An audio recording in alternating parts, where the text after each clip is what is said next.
Welcome to our Gold Derby TV Showrunners panel. I'm Rob Licuria, Senior Editor at Gold Derby, and I'm really happy to be joined by Liz Meriwether from The Dropout, John Hoffman from Only Murders in the Building, Tom Campbell from RuPaul's Drag Race Empire, and Paul Sims from What We Do in the Shadows.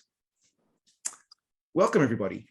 Thank you. I was listening to the other interviews and Tom talking about, RuPaul's Drag Race is such a cultural phenomenon and such a positive message. But the thing I like that he talked about is reminding people how funny it actually is. And then when he was talking about the fart sounds, I looked at my desk and I had from the sound mix we did last week for an upcoming episode of Shadows, we had to find the exact right fart sound. So we had 10 options. And so this is the hard work we do making shows. Like number 2 was closer, number 4 a little too close, number 7 was good but it loses steam at the end, number 10 was sharp and staccato. So there's a lot of care, as we all know, going into these ridiculous little details. I think I did number 7 earlier today. Yeah, look, there's nothing better than a sharp and staccato, and frankly, I love The Dropout, Liz, but a couple of farts From wouldn't have killed you farts guys. to The Dropout.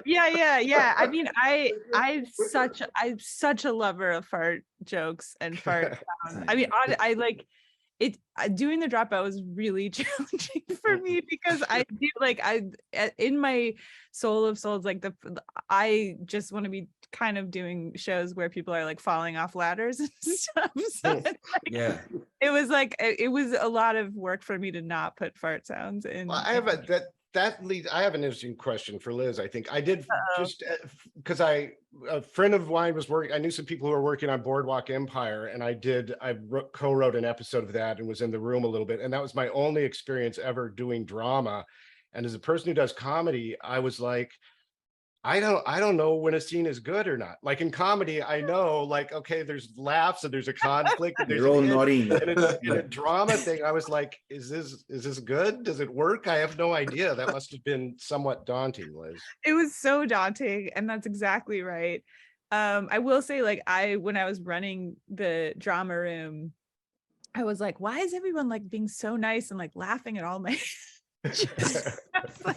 it's so nice to not be like facing like really angry comedy writing. I had that feeling constantly of like it was so in my bones to kind of build a scene to a joke, and like that actually gives a scene so much structure, because you're like, okay, but what's the joke? You know what I mean? Like, okay, they're like talking, but then drama's like talking. And then scene. Yeah, I mean, I think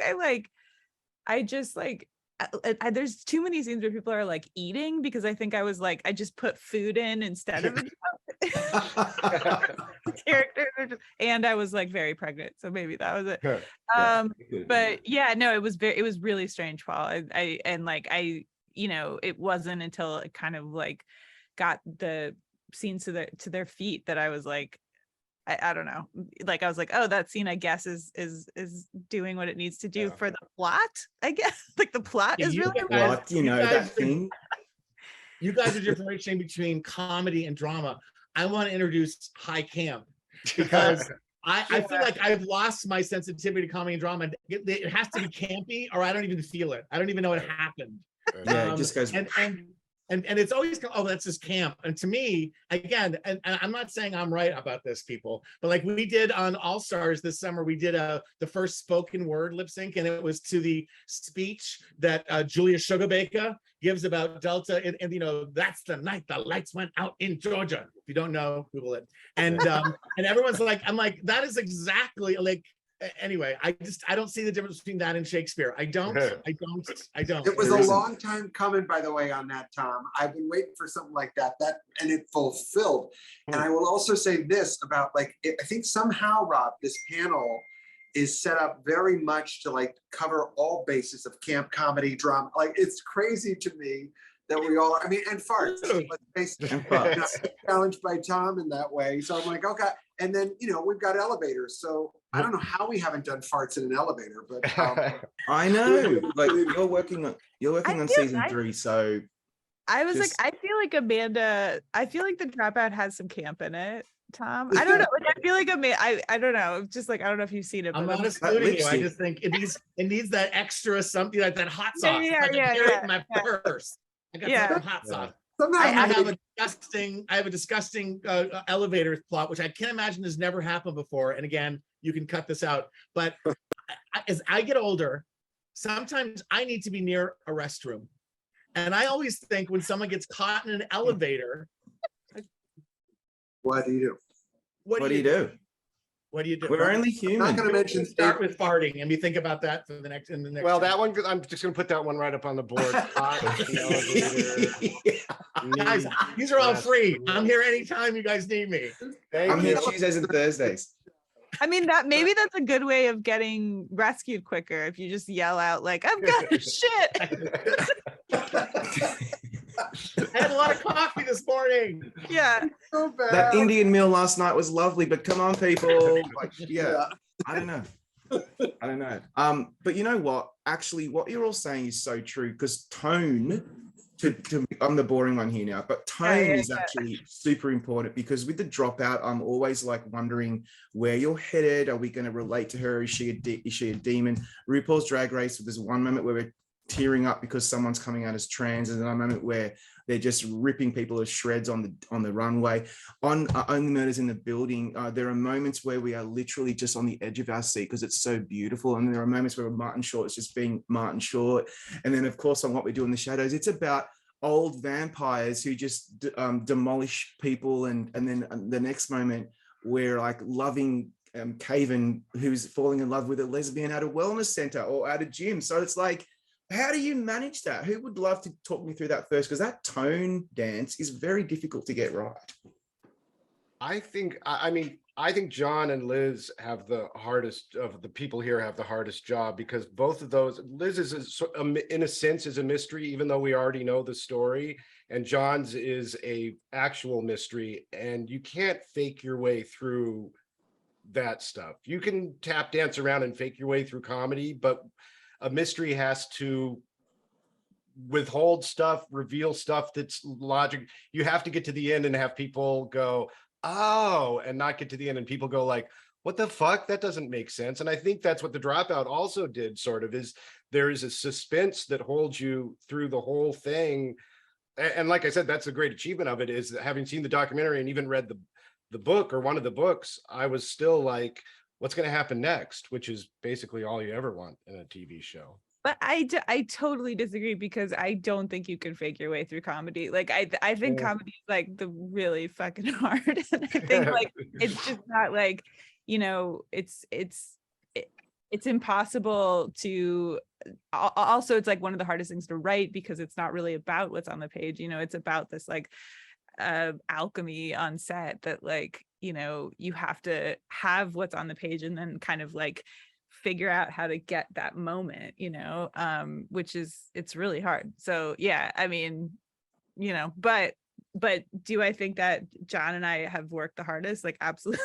Absolutely. Thank you, Liz. Good God. Thank you. When it comes down to voting, let's remember Take who the worked hardest compliment. here. Come on. Take that compliment, Liz. No, but I will say this, like, I think that's the thing. It's sort of the tonal, like, I agree with you. We were talking earlier about sort of like the golden age of TV and all the stuff you hear about, like what's happening now. And I 100% agree. And I think it's due to, like, you know, everybody's sensibility about these things is their own individual sensibilities. And you come at it informed by everything you've learned to get there. You know, Paul was talking about The Simpsons and the VCR from earlier, and we all come from this world of a vernacular that we grew up on, and now we're doing our own thing, and it's built on the shoulders of that, but it's also particular to each of us to go, you know, is that funny? And finding the funny and being open to letting these incredible artists you're working with have that alchemy that you're talking about. It's all alchemy. I mean, you're just basically choosing and saying, okay, funny comes in a lot of flavor. Funny comes out of a lot of dramatic moments. Funny comes from tragedy. Funny, you know, and don't be afraid of any of it. I found, you know, as far as the camp quality of the Dropout, her black turtleneck is as camp as I would ever imagine, truthfully. the way it was presented in that way. It was perfect.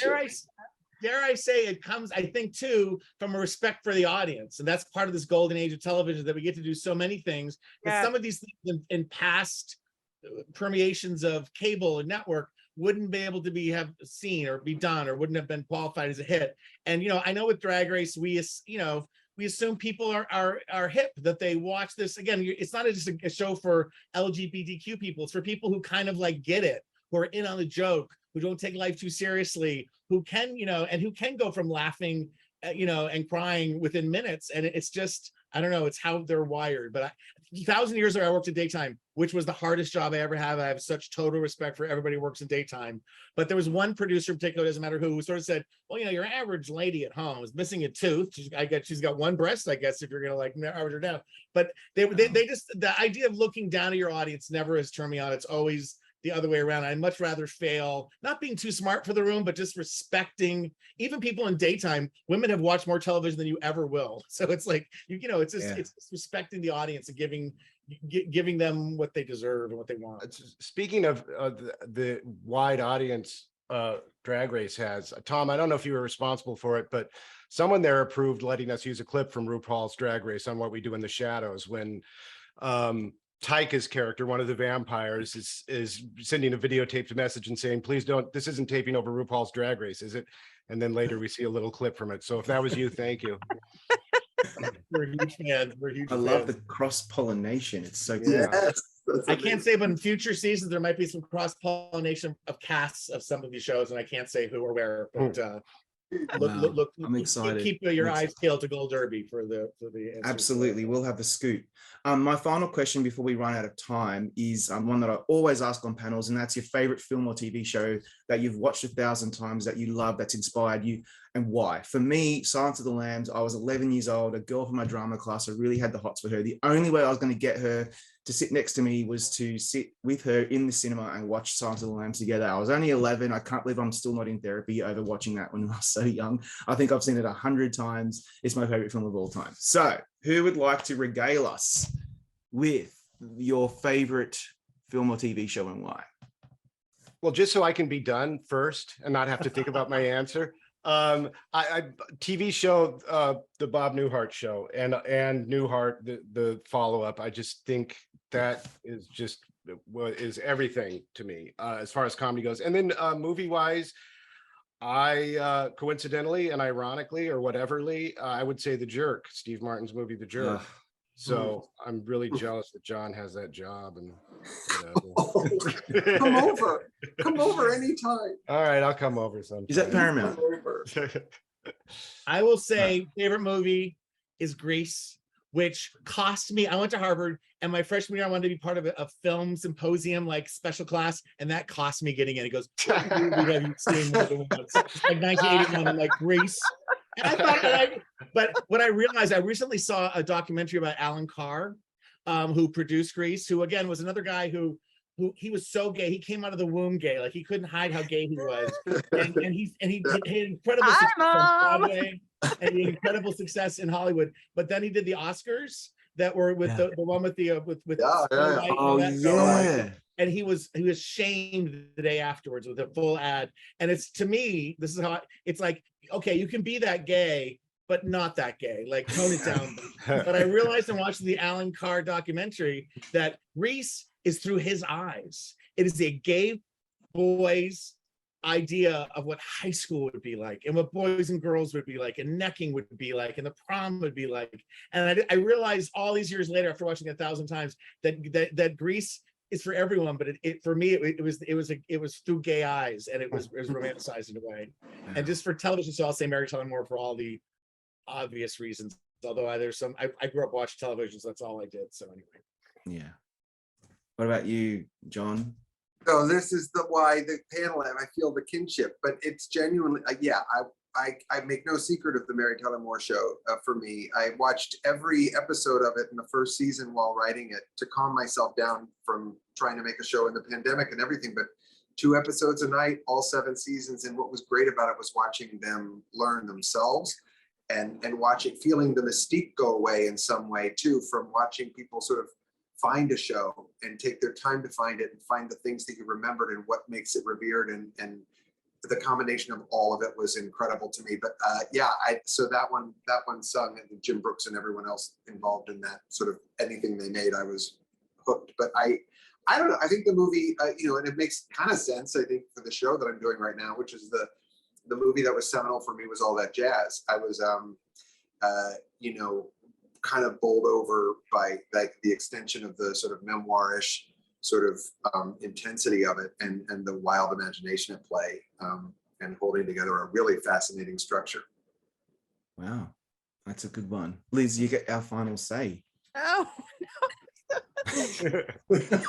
No pressure. I'm like, oh my god. This is why I jumped in to go first, Liz. You know what I mean? I'm just like all of these like very questionable answers are like going through my head. I mean, I don't know. I mean, it truthfully, like what I actually watched when I was a kid was Friends. Like I just watched it. Still watch it.